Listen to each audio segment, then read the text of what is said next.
नमस्कार दोस्तों, आज हम एक और रोमांचक कहानी के साथ हैं, जो हमें भारत की समृद्ध संस्कृति से जोड़ती है। गणेश जी की कहानियों की इस श्रृंखला में हम राजा गजासुर की दिलचस्प दुनिया में वापस आ गए हैं। गणेश जी के साथ इस नए साहसिक कार्य का अनुभव करने के लिए तैयार हो जाएं। आइए शुरू करें। गजासुर भाग 2। हमने पहले सुना था कि गजासुर ने पार्वती को शिव से अलग करने और देवताओं को हराने के इरादे से तपस्या की थी। नारद कैलाश पर आते हैं और देवी पार्वती से मिलते हैं। देवी पार्वती ने जब नारद से पूछा कि वे क्यों आए हैं, तो नारद ने कहा, राक्षस राजा गजासुर की बुरी नीयत है कि वह आपको शिव से अलग करना चाहता है। वह अब शिव की तपस्या कर रहा है। जो कोई भी शिव से प्रार्थना करता है, वह उनकी इच्छा पूरी करते हैं। यही कारण है कि उन्हें बोला शंकर कहा जाता है। देवी पार्वती ने अपने पति का बचाव करते हुए कहा, नहीं, नहीं, यह सच नहीं है। उनका दिल मक्खन की तरह नरम है और वे अपने भक्तों के प्रति हमेशा दयालु हैं। नारद ने कहा, हे माता, कृपया गुस्सा न करें। दुनिया के उद्धारकर्ता के रूप में मैं आपसे अनुरोध करता हूँ कि सोचें कि अगर शिव गजासुर पर दया करते हैं और उन्हें वरदान देते हैं, तो दुनिया को कितना दुख होगा। इस बीच शिव वहां आते हैं और पूछते हैं, तो क्या विवाद है और आप किससे लड़ने की योजना बना रहे हैं? नारद तुरंत कहते हैं, नारायण, नारायण। चाहे मैं कितना भी अच्छा करने की कोशिश करूं, मुझे संदेह का सामना करना पड़ता है और वहां से चले जाते हैं। देवी पार्वती ने शिव से कहा, गजासुर की नीयत अच्छी नहीं है और मुझे उनकी तपस्या के बारे में बुरा महसूस हो रहा है। ऐसे क्रूर लोगों को वरदान देना अच्छा नहीं है। किसी को दिया गया उपहार दूसरे के लिए शाप नहीं होना चाहिए। तब शिव ने कहा, वरदान देते समय हमें यह तय करना नहीं चाहिए कि क्या अच्छा है और क्या बुरा। मेरा कर्तव्य है कि मैं अपने सभी भक्तों को आशीर्वाद दूं।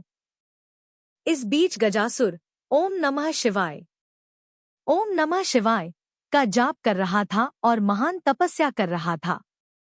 जब शिव ने उन पर दया नहीं की, तो उन्होंने अपनी जान देने की कोशिश की। तुरंत शिव प्रकट हुए और कहा, रोको गजासुर, रोको। एक प्रसन्न गजासुर ने दोनों हाथ जोड़कर शिव को प्रणाम किया।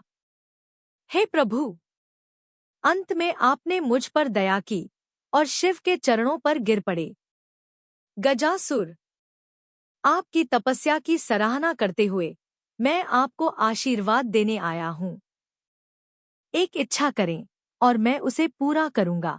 शिव ने कहा, हे प्रभु, मैं आपका एक बड़ा भक्त हूँ और मैं चाहता हूँ कि आपका दिव्य रूप मेरा हो।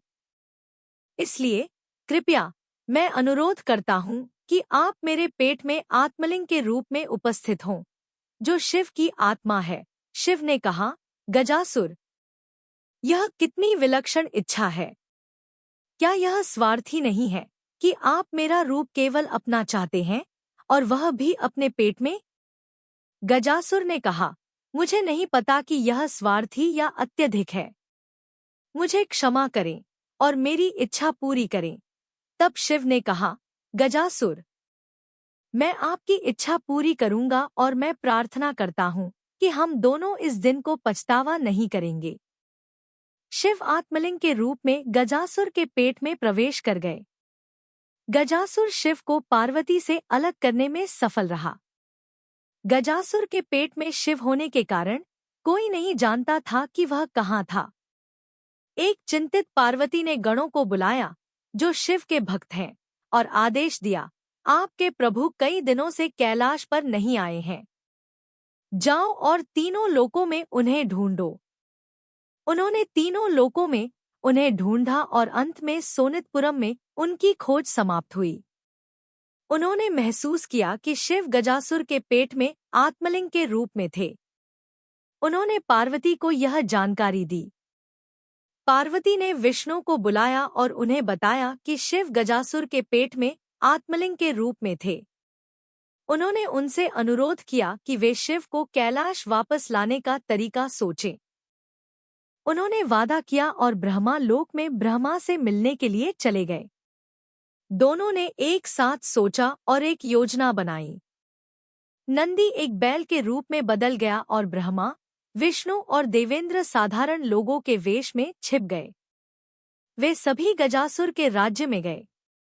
उन्होंने विभिन्न स्थानों पर जाकर बैल को विभिन्न नृत्य और करतब दिखाए और लोगों का मनोरंजन किया। जल्द ही उन्होंने बहुत प्रसिद्धि प्राप्त की। गजासुर ने भी उनके बारे में सुना और उन्हें देखने की इच्छा व्यक्त की। उन्होंने अपने सैनिकों को बुलाया और उन्हें अपने महल में लाने के लिए कहा। दल वहां आया और गजासुर ने उन्हें अच्छा मनोरंजन करने के लिए उपहार देने का वादा किया। त्रिमूर्ति ने शंभो शंकर, सम सदाशिव का जाप करना शुरू किया और बैल ने उनके अनुसार नृत्य और करतब किए। शिव का नाम सुनकर गजासुर भक्ति से अभिभूत हो गया और सब कुछ भूल गया। वह इतना खुश था कि उसने उन्हें एक इच्छा करने के लिए कहा और उसे पूरा करने का वादा किया। तुरंत ब्रह्मा, विष्णु और देवेंद्र ने कहा, गजासुर के पेट में शिव का आत्मलिंग दे। अनुरोध सुनकर गजासुर तुरंत समझ गया कि यह देवता थे जो उनके सामने छिपे हुए थे और वह अपने शब्दों पर पीछे नहीं हट सकते थे। उन्होंने कहा, ठीक है, आप चाहते हैं तो ले जाओ। तुरंत नंदी ने अपने तेज सींगों से गजासुर का पेट फाड़ दिया, जिससे शिव बाहर निकल सके। गजासुर ने अपने हाथ जोड़कर शिव से प्रार्थना की, शंकर, मैं अपने स्वार्थ के लिए क्षमा चाहता हूँ। मैं आपका एक बड़ा भक्त हूँ। मैं अनुरोध करता हूँ कि आप मेरे शरीर और सिर पर आशीर्वाद दें, ताकि मैं आपके पास न हूँ। शंकर ने गजासुर को आशीर्वाद दिया। वरदान के अनुसार शिव ने गणेश के सिर पर एक हाथी का सिर जोड़ दिया। उन्होंने अपने शरीर पर एक हाथी की त्वचा लपेट दी। इस तरह हम गजासुर की कहानी के अंत पर आते हैं। अगली कहानी में हम गणेश के जन्म के बारे में सुनेंगे। इस कहानी से हमें सीखने को मिलता है कि सच्चाई और न्याय हमेशा जीतते हैं और हमें अपने जीवन में भी इन मूल्यों को अपनाना चाहिए।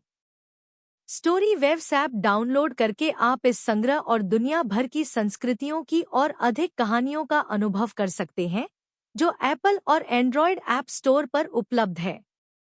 एक स्टोरी वेव्स सब्सक्रिप्शन एक महीने में $1 से कम की लागत से आता है, जो आपके परिवार के लिए गुणवत्तापूर्ण कहानियों को लाने का सबसे सस्ता तरीका है।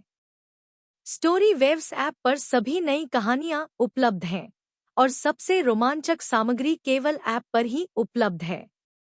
हमें YouTube चैनल को सब्सक्राइब करने और Instagram, TikTok और Spotify पर स्टोरी वेव्स को फॉलो करने के लिए आमंत्रित करते हैं, ताकि आप आगामी सामग्री के बारे में अपडेट प्राप्त कर सकें। धन्यवाद आप सभी को यह कहानी सुनने के लिए।